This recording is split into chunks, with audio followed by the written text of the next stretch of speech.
যে কোনো জিনিস অযত্নের ফলে কি হতে পারে, তো তোমাদেরকে একটু দেখাই অযত্নের জন্য এর পরিস্থিতিটা কি হয়েছে। চুলে এত পরিমাণে জট ছিল, সে বাধ্য হয়ে ওর মা রেগে এইভাবে কেটে দিয়েছে, ধরে একেবারে এইরকম এই সাইডটা আর কাটতে পারেনি, ও পালিয়েছে। আচ্ছা, এই যে এই অবস্থা যে কে করেছে এই অবস্থাটা? মা। কেন করেছে? চুলের জট ছিল, ওই কারণে চুলের যত্ন নিতাম না। তা তোমার রিয়াকশনটা কেমন ছিল তারপরে?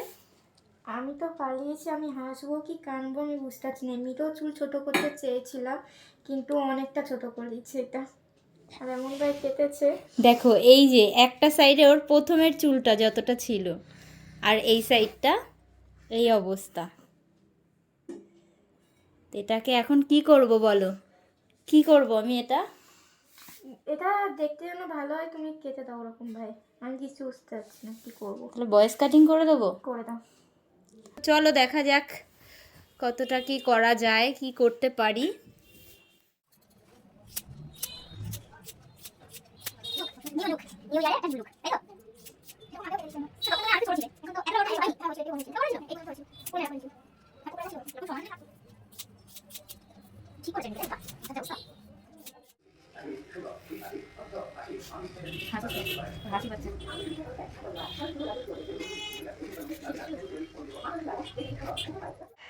দেখো এই যে আমাদের রুম্পার ফাইনাল লুক,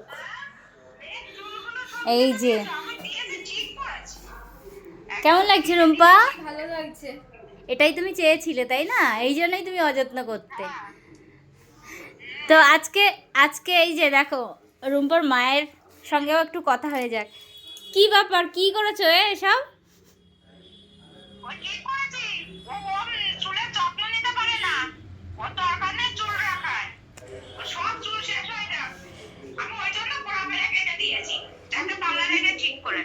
হ্যাঁ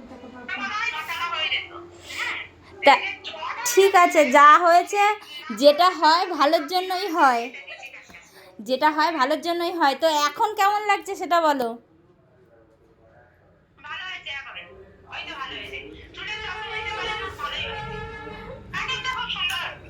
হ্যাঁ হ্যাঁ ভালোই লাগছে। আর আমার দর্শক বন্ধুদের কেমন লাগলো অবশ্যই জানিও কিন্তু। তো আজকের ভিডিও এ পর্যন্তই, আবারও দেখা হবে নেক্সট ভিডিওতে। ততক্ষণ সবাই সুস্থ থেকো, ভালো থেকো, টাটা।